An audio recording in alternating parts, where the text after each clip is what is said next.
Ako ay may titi. Akda ni Genaro R. Gojo Cruz, guhit naman ni Beth Parotya ng Lampara Publishing House.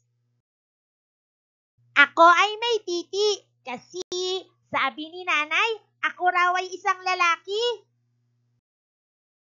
Kapag naliligo ako, sinisigurado ni nanay na ito'y malinis.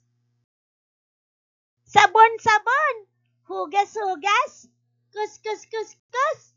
Tapos, pupulbuhan niya ito. Sabi niya, dapat laging malinis ang bahagi ng katawan na laging natatakpan. Susuotan ako ni nanay ng malinis na salawal. Presko ang pakiramdam. Iba-iba ang nangyayari sa aking titi. Tuwing naiihi ako, bumubukas ito na parang gripo.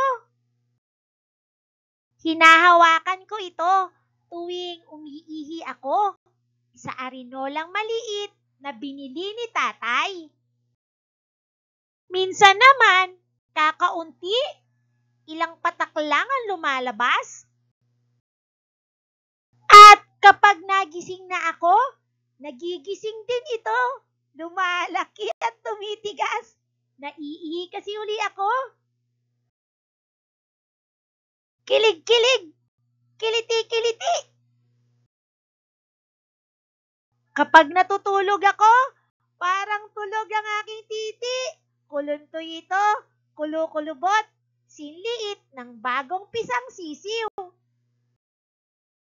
Tulad ng aking mga mata, ilong, bibig, at mga tainga, alagaan ko raw ang aking titi, sabi ni nanay. Bahagi ito ng katawan na talagang mahalaga.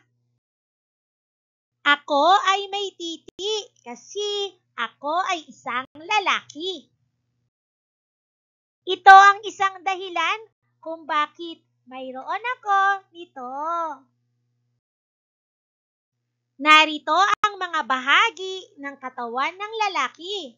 Mata, bibig, ilong, kamay, braso, binti, hita,